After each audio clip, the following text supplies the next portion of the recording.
Welcome, everyone. Should I Play This Game podcast? It's episode 311. 311's in the building, y'all. Whoa! Heaven is a half pipe. They're a fucking terrible band, Graham Banks. God damn it. Take your word for it. Hey? I'll take your word for it. Oh my god. And I don't know if this is the case, but I've seen a number plate driving to work that just says Remember 311. And I really don't know if it's referring to the band or some other event. Well, the bands still exist, don't they? They haven't broken up, have they? No, I but like, who the fuck thinks about 311? No, I'm just trying to think. They're probably not the band. It's probably something else. But I don't think. It could be 311. Could be very personal to that person. Who knows? You know what? I find that very hard to believe. That someone would be that into the band 311 that they would customize a number plate. That's what I mean. It probably isn't that. That's what I'm getting at. 311 probably means something. I have else. seen a number plate that had Matchbox 20 on it too. No, that I can kind of get. At least they're half decent for mine. But yeah. They're not bad. I wanna push you around. It's the 18th of November. It is indeed. And the world is fucked. Let's not get too carried away here. How's tricks? Yeah, not bad. I have changed ISPs like you did recently. Oh, wait, I didn't change ISP. I just changed internet plan. Oh, I thought you changed. Oh, I thought you went from Aussie to Aussie. You didn't do that. No, I've been on Aussie for fucking ages. Okay. I thought you changed it. Okay. Bumped the plan. Okay. So you are now with Launtel. Lawn. Launtel. Launtel. They are. Okay. I thought it was like lawn, like Russ. No. They are a Launceston-based ISP in the north of Tassie. So. What's the speed like? Basically the same as yours. It's 1,400. Nice. How much you paying? Their pricing. They're not the pricing's weird. Their pricing is different. They do it on a per daily rate. You don't pay per month. You pay per day in advance. If that makes sense. So it means you can actually pause the service and not pay anything, which is really neat for people like me who travel a lot. Okay. So it's $6 for Oh, okay. All right. Yeah, so, I get it. So that works out to be $192 a month for what I'm paying. $8 cheaper than mine. Okay, you're $200 a month. Yeah, okay. I'm $200 a month, but I've also got the Fetch TV, so it's $236 a month or something dumb like that. Yeah, good. I don't know. Yeah, don't know any of that stuff. So yeah, yeah, they're bloody awesome. So it was actually really neat to change over because I was on INET and have been on NetSpace, INET, SIPTG, that whole fucking mess of a thing that's been going on for years. I've been with them for close to 20 years. I've been with that ISP for that long. And they started doing a couple of things that were interesting to me. First thing they did is they dropped their emails as a service. So they actually moved to... I think I remember you telling me this. I might have told you this, yeah. So they moved to it. Well, not that they moved. They basically sold that. I don't know what the arrangement was, but a company called the Messaging Company or the Messaging Company or something like that. It's a pretty good name. Yeah, it's a good name. And so basically I pay them a yearly fee of $20 or something to host my mail, which is fine. I don't care. It's mail. And then we'll have me to migrate over to a Google account or Outlook account or something like that, and then that'll be free. So it gives me that bit of time. But once they did that, there was no real. I then could just change any ISP without having to worry about my email disappearing because it's now not hosted by INET anymore, even though the address hasn't changed. So that made that easy enough to change. But I never looked at my INET email address. I've had it for, as I said, had it for years. So it's kind of what everything I go through is through it now. And once they changed that over, I thought, okay, that makes it one step easier to replace ISPs if they start giving me the shits. And they started to, because one thing they don't do is offer static IP addresses, which I now have. So that was one thing, is I kind of need that for work, because it helps with security of work and stuff like that, so that helps with that. Plus, they didn't offer the faster upload speed plans. They stopped at, well, they didn't have 1,050, they had 840 or something, so my original plan was grandfathered in or something. So they had a bunch of reasons to get away from them, and I signed up for Lontil through a trial. And this is something I didn't know. So they've got the usual gamut of speeds you would expect, but I wanted the 1,400 plan. So I thought, okay, I'll trial that one. And no, I couldn't trial that one because it wasn't part of the trial. I couldn't trial that one, but I could trial 1,050, the standard, standard plan. Yep. So I thought, I'll try that for 7 days for free just to make sure it functions. So what they then do is they activate the second port on the internal NBN box. You know, the NBN box has got like multiple ports that you go into your router with. You probably haven't spotted it. Yeah. They actually got multiple ports in that. So they actually activated the second port on that, and their services through the second port. So I could just basically unplug the INET connection, plugged into the other port, and I was on Lontil. I never knew this could even do this. But it turns out my original request to go to 1,050 was actually rejected because there seems to be, it's either a limitation on the box or something that you can't go over I think it's 1.4 or 1.3 gigabytes, 1.3 gig down as a maximum. So I went 1,000. So I had 1,000 through NetSpace and 1,000 through the trial for Lawntel, so I had 2,000. But there's some sort of limit of 1,400 or 1,300, I can't remember which I don't know, it was one of those two. On the download bit of the box, the actual physical connection on the NBN box. So my original request got rejected because I'd chosen a higher, but I couldn't do it. Isn't each port only taking 1,000? So you're only you're not drawing the full 2,000? Well, I was trying to do a trial of 1,000 I had my NetSpace account still active and functioning. I was doing a trial of 1,000 with Lawntel, so I had 2,000, 1,000 each. But it's two different ports on the NBN box. It is, but apparently there's a limit on the entire box of 1.4 or 1.3, which I didn't know about. So that got rejected. My original my trial request got rejected. But they said if you go to like a 250/50 or whatever, the 250/10 or whatever the low one is, it won't. Because it will be under that threshold. So I trialed that. It worked basically immediately when I did it. And I was just able to literally plug in one NPN port into the other NPN port, and I was up and running on Lawntel. So I then gave NetSpace a call and said I'd like to cancel my service. They didn't put up a fuss at all, basically, which I found. NetSpace is still INET, right? Yeah, they're all the same. It's all this. It's the TPG group, I think, is what it's called now. So fuck INET. I cancelled that, and that took a day and a half to actually happen. And then one day I was in the middle of a work call, and my internet just went boom out the bottom. It just happened. So I had to run into the little office, little cabinet rule, and just unplug myself into the new port to get myself back up and running. Hey, check this out. And then I was back up and running on the Lawntel connection. And then I did the changeover on their website to the 1,400 plan, and that was instantaneous over the connection. Just went in, kicked in, and that was it. So I'm super stoked with them. Their online portal stuff is one of the best I've ever seen. You can order stuff, you can make your status change, like you want to go up and down speeds, it's all just instantaneous basically. You can, like as I said, I bought this static IP thing which costs $100 and it's fully refundable if you leave them, so you get the money back. So so that's what I've now got.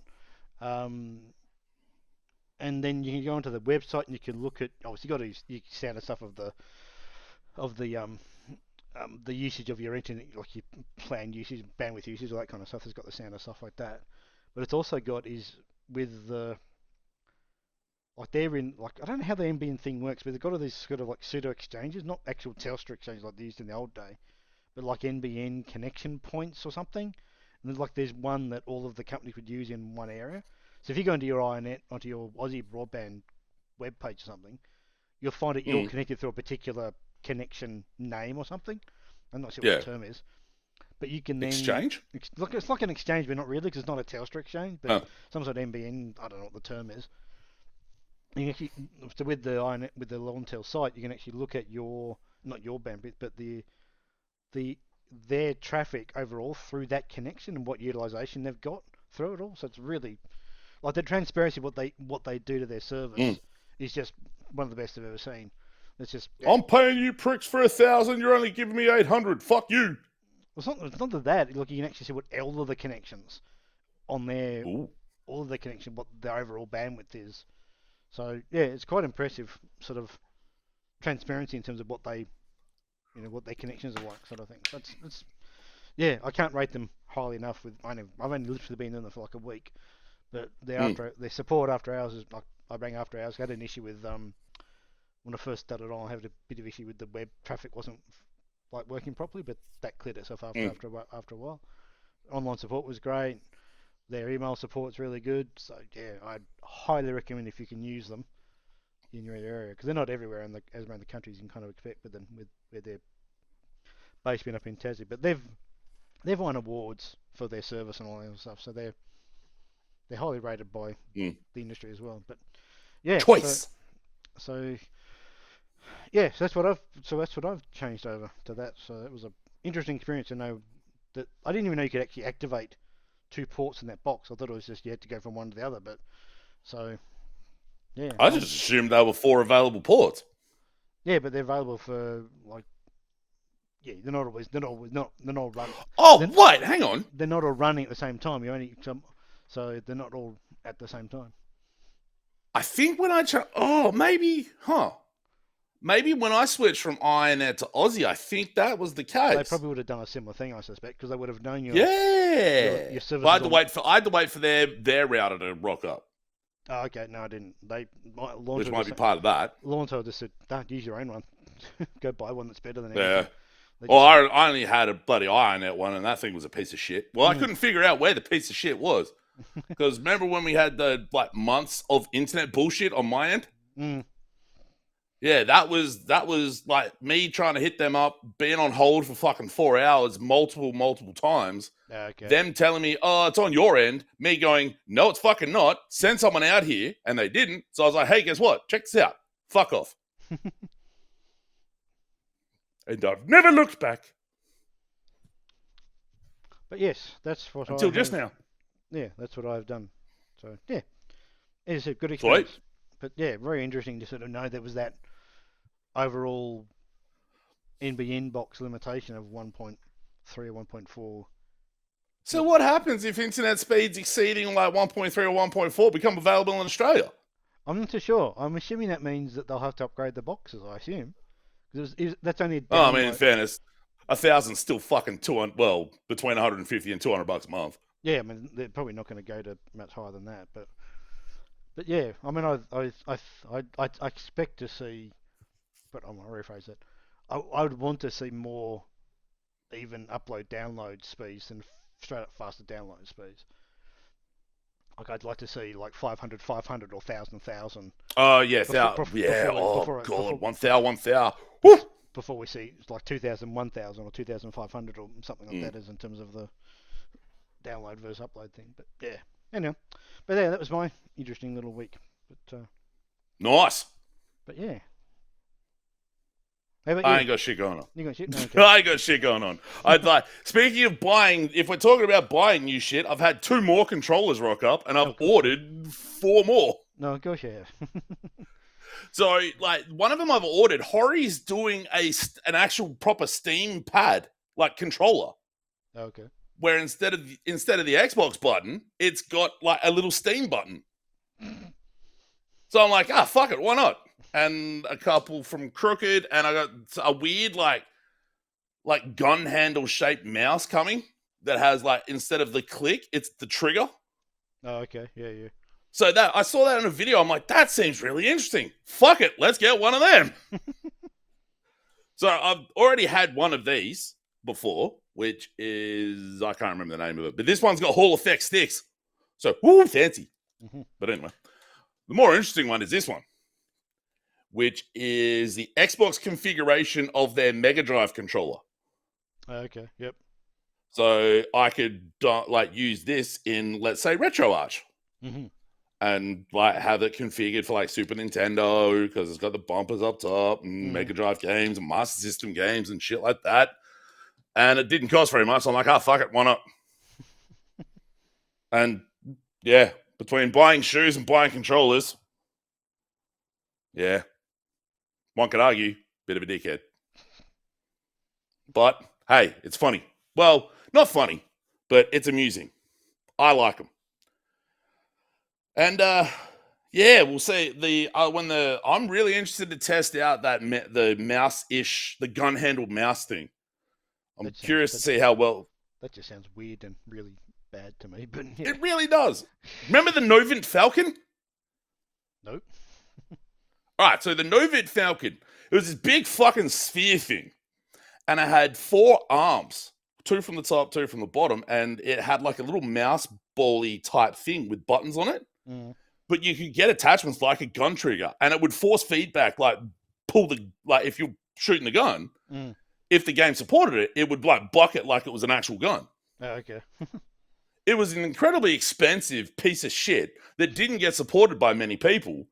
Yeah. Well, no, all right. Calling it a piece of shit's harsh. It was like I never had one, but it always looked fucking rad. But it never got supported very well. And of course, being what it is, it was like fucking expensive.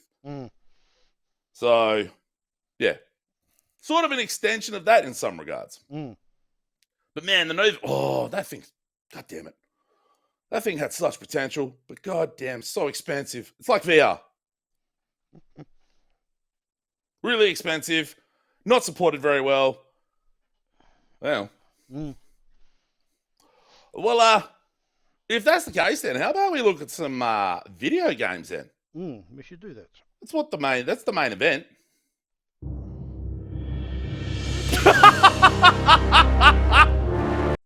I must be hitting that button by mistake. Anyway. Or like there's some weird tie between the scene change and the music coming in or something. Let me press that again. I'll play with that later. I'll figure that out later. Right, we're starting the show again. Yes. Hey Graham, how's the new internet, you say? Yes. Yeah, really good.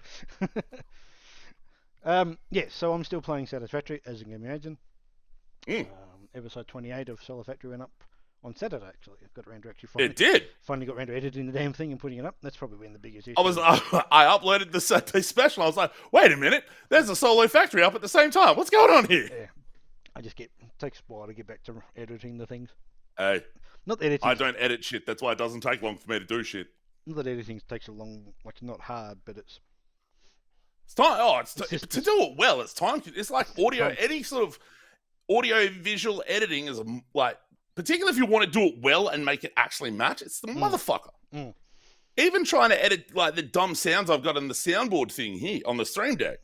If I want to make them sound all right and not just press and have it do a weird little thing at the end of it that annoys me, it takes a while to get it done right. We did a checkout of a game called Magic Archery. Yeah, we did. That was that game is it's short. I think we did it in about an hour and just over an hour. Just over an hour. I played it and I got it done in about 56 minutes. Okay. Yep. So, it's really neat. Like it's basically it's an idle game, and it's an incremental game, so the numbers are getting bigger. It's all that kind of. It's not quite a clicker though. Not quite a clicker. You're not doing a lot of the only time you're not doing active clicking to make your character, which happens to be a little archer dude, fire quicker or anything like that. You're in the early stages. You're crafting targets for it to hit. But other than that, the only time you're clicking on stuff is to upgrade stuff, upgrade your ability to go faster, hit more targets quicker, higher thing. The numbers make the go bigger. Go higher. Yeah. So that's really cool. Yeah. So it's free. That's the big thing about it. It's free. And it's like he just seems to have made it because what did he say? He wanted to learn about distributing games on Steam. Yeah, he wanted to learn about how to distribute games on Steam, so he basically put this game out for free. So, and I think it's kind of blown up a little bit for him. I'd be curious to know what's been its highest player count. Let's just do a quick SteamDB look up. See what that's got in it. So I'm curious to see how many people, even though he's not getting any money from it. Magic Archery, it is. Okay, so all right. Sorry, it wasn't your end; it was mine. What the fuck just happened? 1100 and yeah, so he's had a peak of 1200, just under 1200. So, oh, so you can see that. Yeah, Yeah. the web page for the VMix tool just took a complete shit and crashed. Okay. Yeah, it says Magic Art Trick. Yeah, really neat. So Yeah, not a probably a little bit of replay value to try and make it to make it to get it faster, but once you've done it once or twice, probably not after that. But there's as it, literally 7 achievements. 6 of them unlock as you play through it. One of yeah, them is an options menu change. obviously may change, but yeah. So yeah, neat though. Sumerian 6, still playing through that. Really enjoying it still. The missions are a lot longer than the ones that we Shadow Gambit. They're a lot more involved, so it can take me a couple of play sessions to get through an entire mission. So I'm on the. I think I've got an achievement for doing. It's an achievement for each after each one, as you can kind of imagine. And I think where's it gone?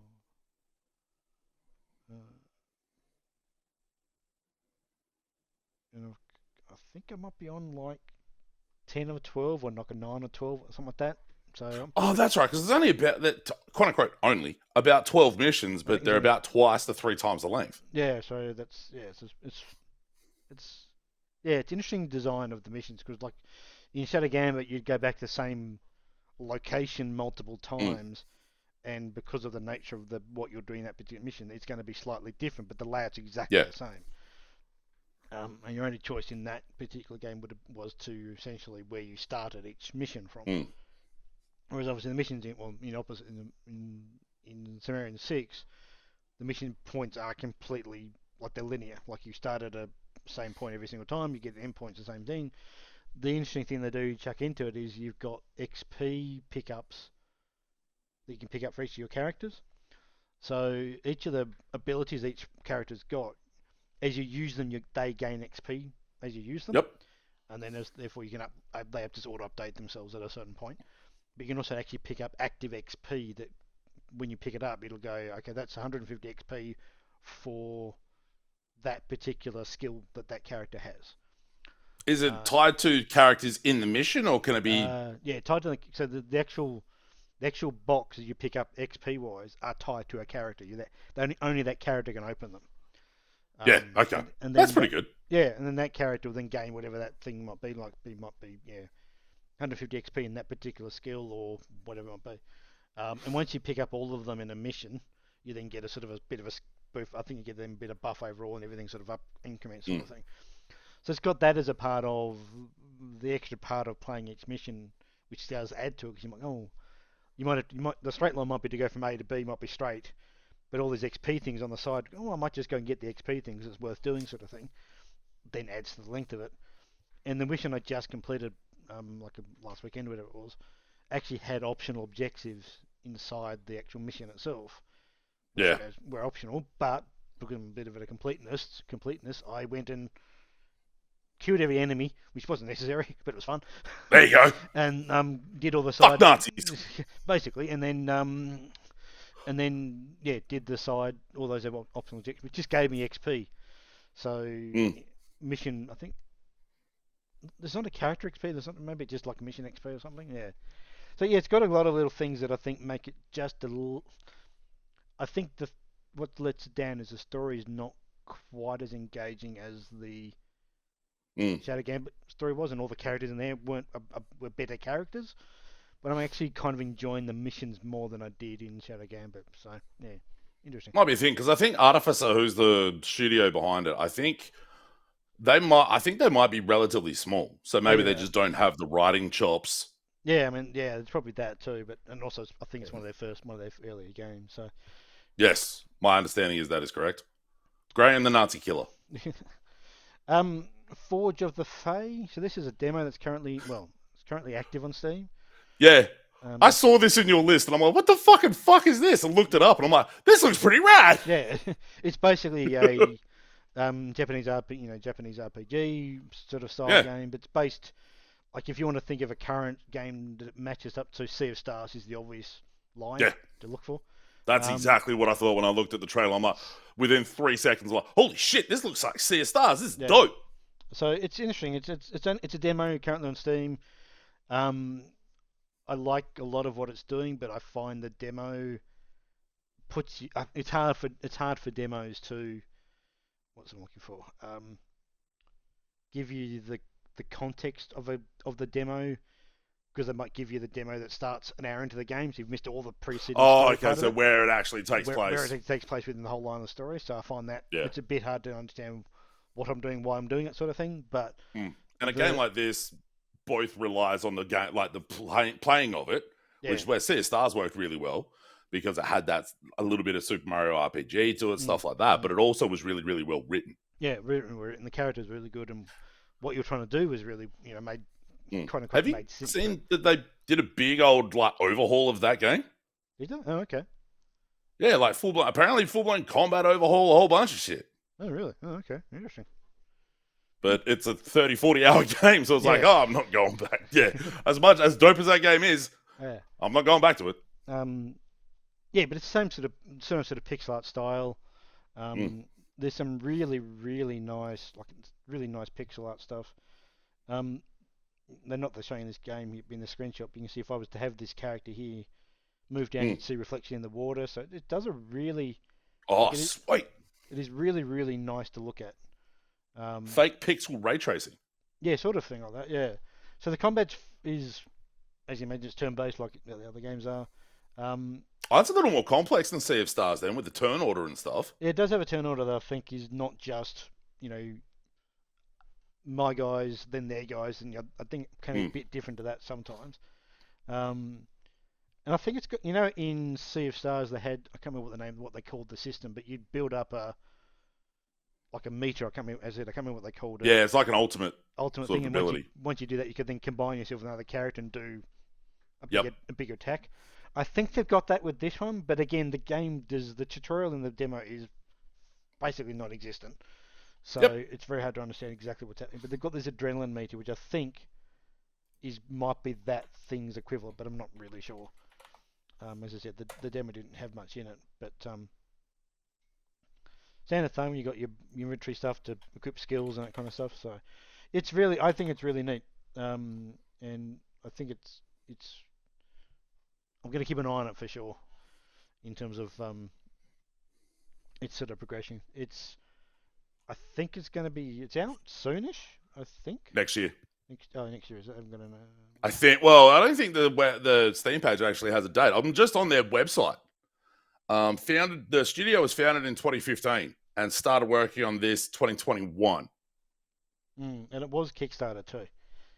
Yes, I did see that as a news item on the page. But it was a very small number. Like it was only like 300,000, 200,000 or 300,000. I think. Well, it wasn't even that. I think I saw it like 20,000. It was like really, really small. From what unless I was the web page is very, very not that I know anything about fucking web design, but the web page is very, very basic. Not that that's a bad thing. No. I don't think they asked. They got more than 200k. I don't think that was their goal. Yeah, no, I think they were only asking for a small amount, but got a lot more than they expected. Yeah, as a lot of these things are. But yeah, so it's interesting. Like it's a Kickstarter, but yeah, I think it's got a lot of potential. So to be keeping an eye on it. No date, as you said, no date, but I'll be keeping an eye on it. It's progress. It does look very neat. I thought it looked when I saw it and I looked it up and I was like, what the? How the fuck how did you stumble across this? How did I stumble across it? Good question. How did I stumble across it? I think I may have seen it. I think I just saw it on Steam. I don't think I read an article about it. I don't think. It's also possible I may have seen it in a PC Gamer article where they have. Well, I think the title is generally every week they do 5 games you want to miss this week or something like that. So yep. It might have been in there too. Can't remember where I saw it, but yeah, it was kind of a bit out of left field than where I saw it. But okay. But like you, minute I saw the screenshots of it, I thought, okay, that looked like Sea of Stars. I like Sea of Stars. I didn't finish Sea of Stars, but I liked a lot of it. So I thought, this might be worth looking at. And then jumped into it. Jumped back into I Am Future. About a week ago, maybe bit less than. They went to 1.0 after being in. I think it was 2 or 3 days ago. Something like that. 2 or 3 days ago. The 14th. Yep. And yeah, so now a bunch of the areas that have been sort of locked off under a coming soon banner are now available. The things that I wasn't able to progress because I couldn't actually make the thing to progress, so now I can make. So yeah, I jumped in for an hour or so just to remind myself where the hell what I was fucking doing, because it's been I think it's been like 2 months since I played it last, maybe even 3. So I just jumped in and did a bit of catch up on myself to understand what I was doing, and then I'll definitely get back to it now that it's to 1.0. They've also opened up another area. Apparently they've got to build up an elevator, or rebuild an elevator to be able to get to it though. But that's how they sort of close off areas of the map, sort of thing. So, but yeah, very neat. I'm enjoying that. I've played 40 odd hours of it, so got my early access money's worth out of it, even before it even got to 1.0. So, last game I did is I played Age of Mythology Retold. Game Pass, or did you buy it? Game Pass on PC. Yep. Yeah, I just sort of dipped into it this morning for a bit just to see what it was like. Age of Empires is the closest analogy you can imagine.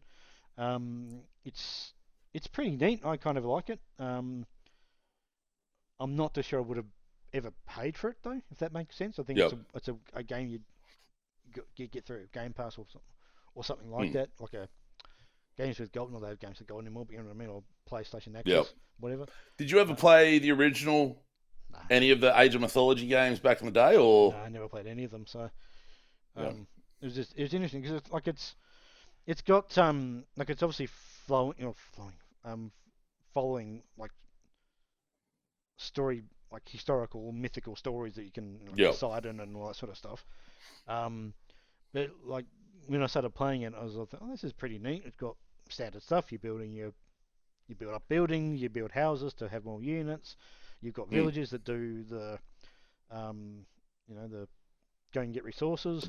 The pleb work. It's got the Age of Empires sort of ability to sort of set presets based on what you want the villages to go and get. Like 50 was like half on them, a third on, because there's 3 different resources. There's gold, timber, and food. So as you have a thing that says preset, that's all 3 of them evenly. You can go on and go more on this thing than that thing. So you can do that in terms of how you want to. So it's got that thing.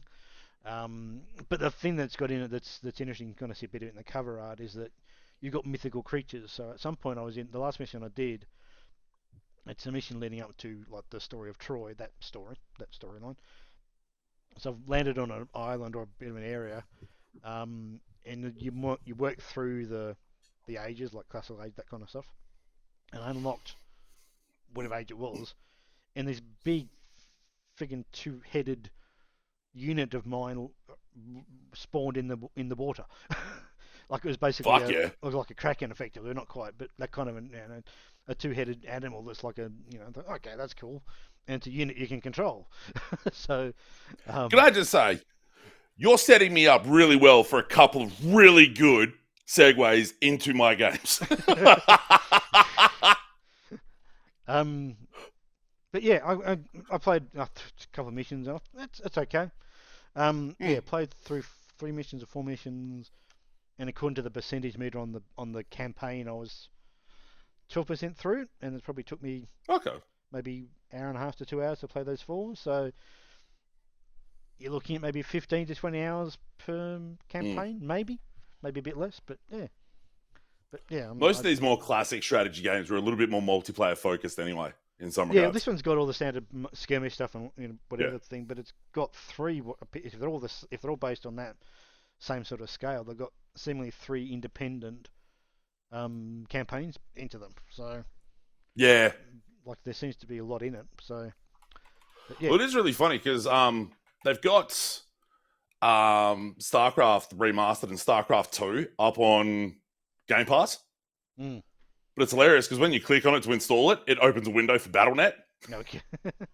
It's like, oh, you motherfuckers, I've already got StarCraft 2 and StarCraft Remastered in BattleNet. I just never had that fucking thing open. But yeah, that's all I have played. So, okay, let's see. Oh, hang. Are you ever planning on going back to SteamWorld Heist 2? No, eventually. Yeah. All right, cool. Word. All right. Well, then, speaking of SteamWorld Heist 2, and speaking of games with optional objectives that help you get better shit and completionists and stuff like that, and, well, if I say anything about the Kraken, outside of just mentioning, hey, Kraken, it gives a bit too much away about the end game, so I'm not going to say anything about that.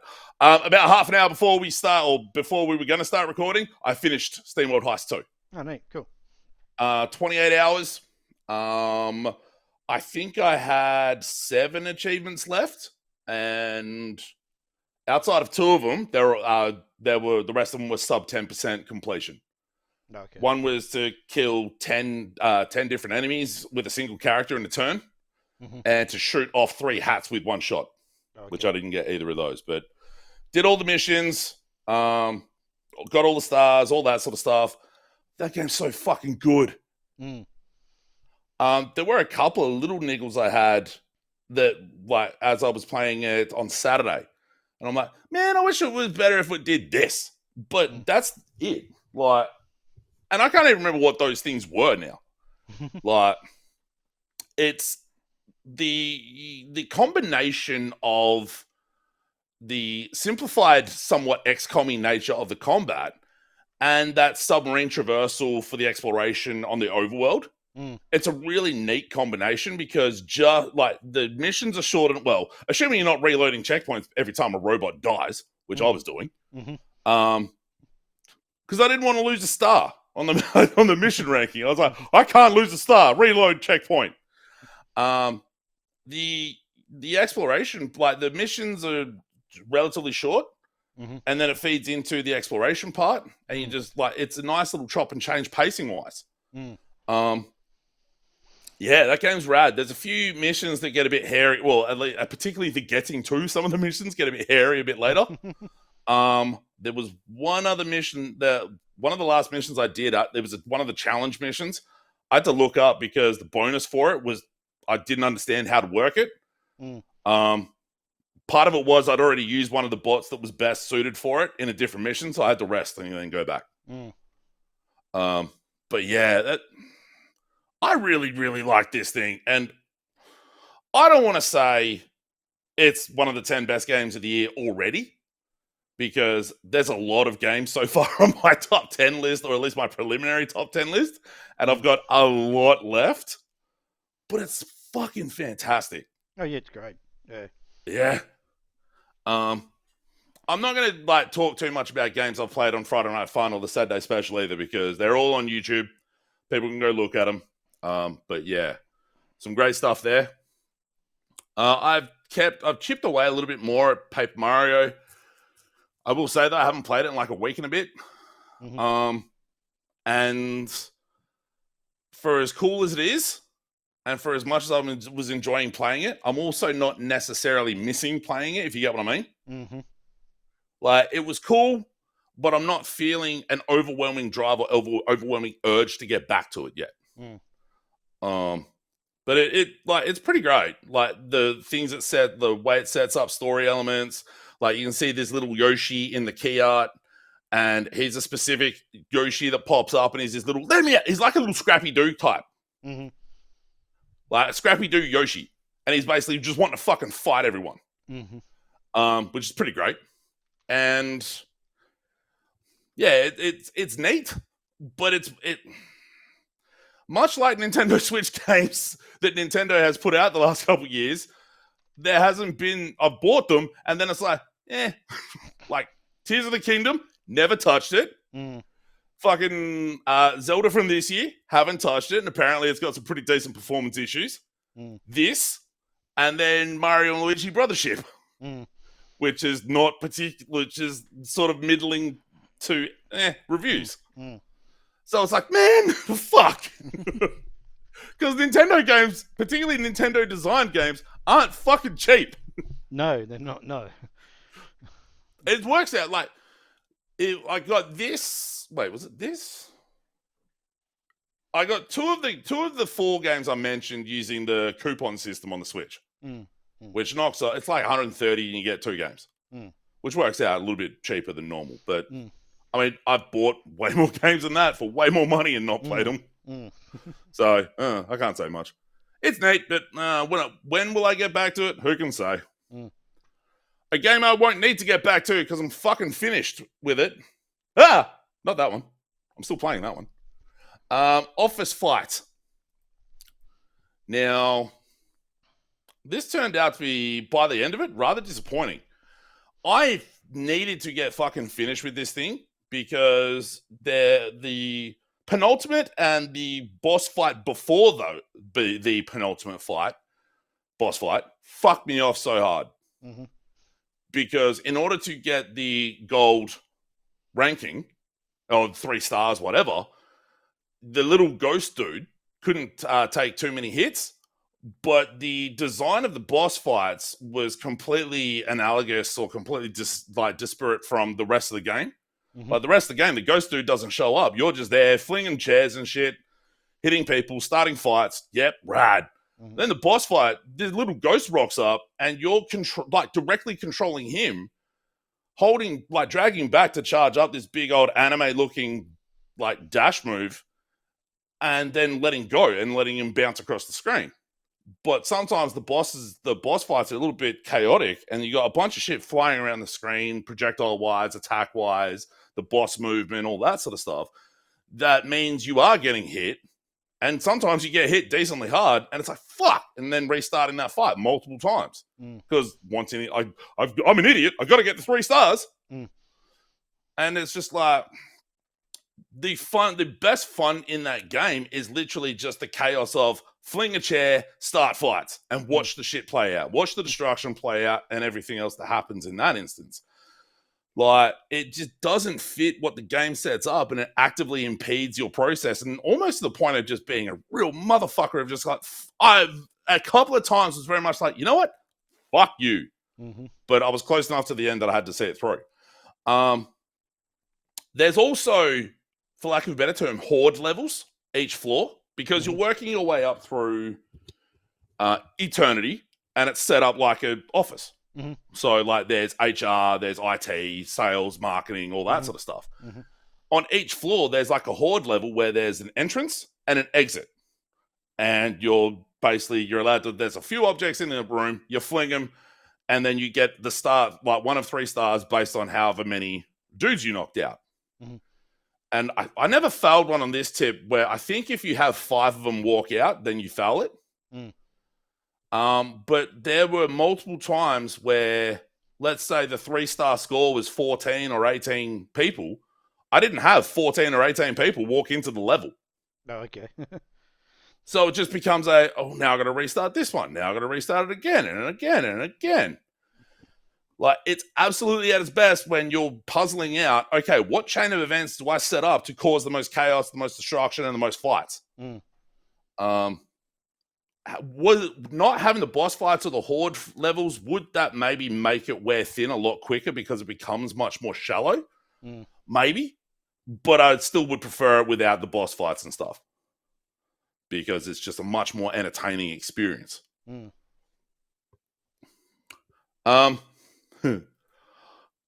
don't want to say I'm embarrassed by the amount of time I've spent playing Call of Duty recently, because I've got 25 hours on the Xbox app. But for people who play Call of Duty, that's fuck all. There are people who are the 3rd or 4th prestige level by now. It's fun for just an hour or 2, run around, shoot dudes, get shot. Okay, time for dinner. And I play relatively often. I've played with a mate from work. Get on Discord, run around, just shoot shit, swear, run, shoot, fuck, and go from there. And played it on the couple of streams this week on Friday Night Fun and the Saturday special. Had a look at Warzone on Saturday. They've added a Warzone boot camp, which is apparently a smaller map. And it's got some specific, a list of objectives to do, 3 lists of objectives. One's only, it goes 1, 2, 3, obviously. And you unlock a sticker, a gun charm, and a weapon blueprint. Annoyingly, the blueprint you unlock is for a Modern Warfare 3 gun. And seemingly the charm you unlock, also a Modern Warfare 3 charm. It's like, fuck! But, like, played that, and I think it was finished second, 1, second, sixth, second. So I don't know if everyone else, like the other teams playing it, just weren't quite as good, but it definitely was not the difficulty of playing Warzone in the past. And then, yeah, it did some dumb shit. It did dumb shit during the Friday show where play with mate from work, and we 1v1'd with snipers, which I thought I was going to get absolutely ruined in, and we tied, which was pretty impressive. But yeah, the multiplayer and that's fun, and I'm thinking I need to play the campaign because there's enough unlocks for multiplayer that are just tied to campaign progress. So I might play through that because it's probably a typical 4 or 5 hour. Oh, yeah, it'll be typical, yeah, 6 hours, and you'll probably knock it off. Have you gone back to it at all, or nah? Nah. Because you got a couple missions in, didn't you? Yeah, I got into and then I had that weird money bug where I could basically buy everything under the planet. So sweet. Maybe I'll have that happen. That'll be fun. Yeah. I have discovered marksman rifles will fuck people up, and they're not as hard to use as I thought they would be. It's pretty great. Sadly, the last week or so, I haven't played Black Myth Wukong basically for the last 8 days. I've made some more progress in it. Killed a few more bosses and things like that, but literally getting through SteamWorld Heist 2 on the weekends, and then playing the next game I'm going to get to after work, and then some Call of Duty in between, has sort of gotten away. But it's still, of the Souls-likes that have come out this year that I've looked at or that I've touched, this is the best one so far. I can't think of too many other really good examples of the Souls-like game that's come out this year, because the ones that have come out, I've tried or played the demos of, and they've just been Well, DLC, which is a bit of a shame. Isn't there DLC for Elden Ring? There is the DLC for Elden Ring, but remember, because I pre-ordered that, and you have to play it again to get to the starting point. Yeah, okay. Yeah, because I have to kill Radahn, who's a motherfucker of a boss anyway, and that's 50 or 60 hours in. So yeah, I pre-ordered it, and I'm probably never going to play it again. Never going to play it because it's fucking. Well, yes, you're right. Okay, so because there's more Elden Ring, I think it's a bit too dismissive to say that this is the best one of those this year, because that is more Elden Ring, and Elden Ring was fucking fantastic. But I'm probably never going to get to Shadow of the Erd Tree because of the nature of the access of it, which is what a bummer, because Elden Ring's fucking great. But this is pretty good too. I'll keep chipping away at it and we'll see how we go. The other game, which, like I said, SteamWorld Heist 2 took up largely weekend time. This has taken up after work time for the most part. Tactical Breach Wizards. Talked a little bit about it last time. I've played quite a bit more of it since, to the point of having played... Where is it? Go over there. 11.6 hours in the last 2 weeks, which I'd only play there's 13 total. So basically, a couple hours every night after work, I'll play this. It's either making progress on the main story missions, or there's side mission dreams that come up that are there as well to play through.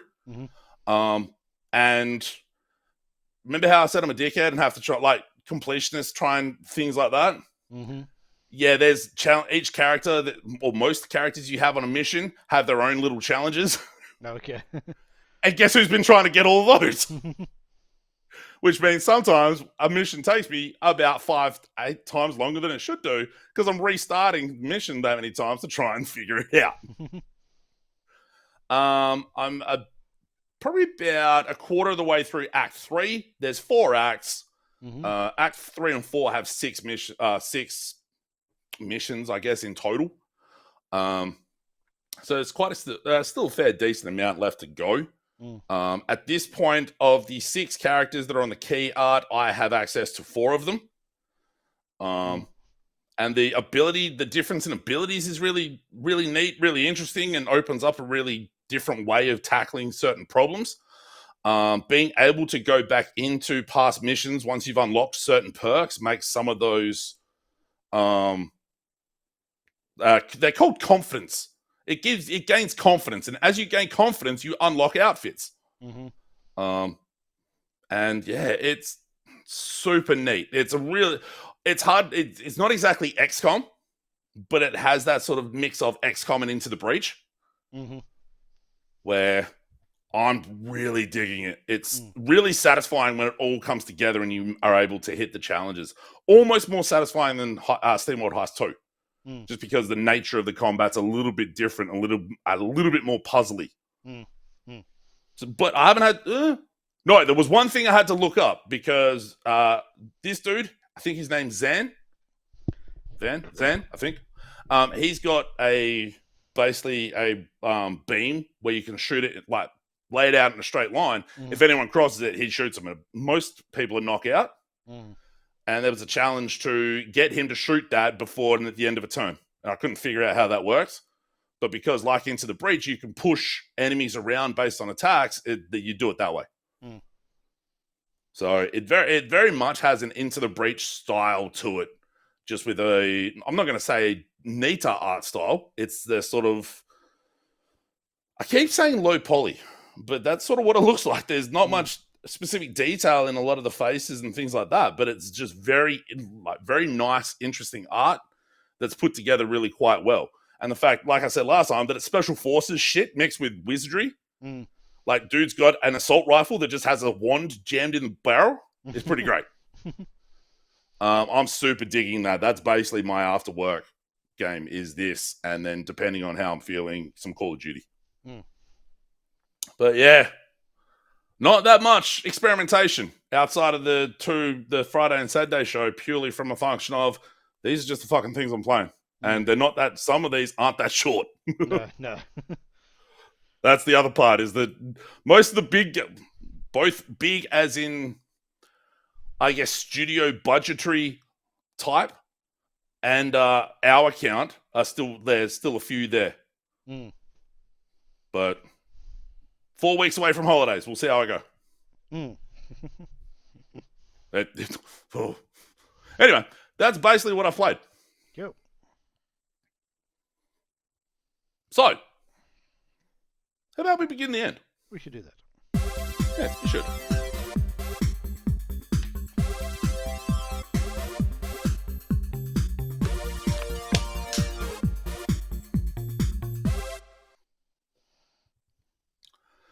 I was about to start going podcasts at shouldiplaythisgame.com. Yeah, I guess you could send an email there. I've not checked it in friggin' ages.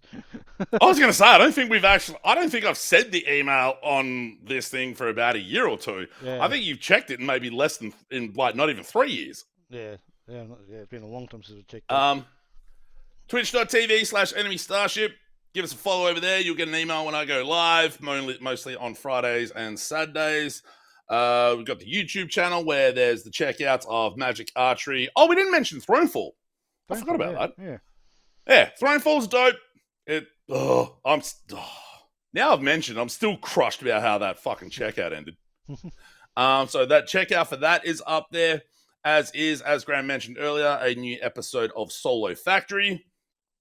I don't have any mass listens this week just because I haven't listened. The things that have come out, I either haven't listened to in full or just don't interest me enough to care beyond what I'm already listening to. I got nothing. Cool. Neither do I. All right, then. This has been the Should I Play This Game podcast for the 18th of November, 2024. And I want everyone out there to, number one, thank Graham Banks for joining us once again. Thank you. It's been a pleasure. And to remember 311. Of course. Because as everyone knows, heaven is a half pipe. Thanks, we'll see you next time. Fuck me, that song's terrible.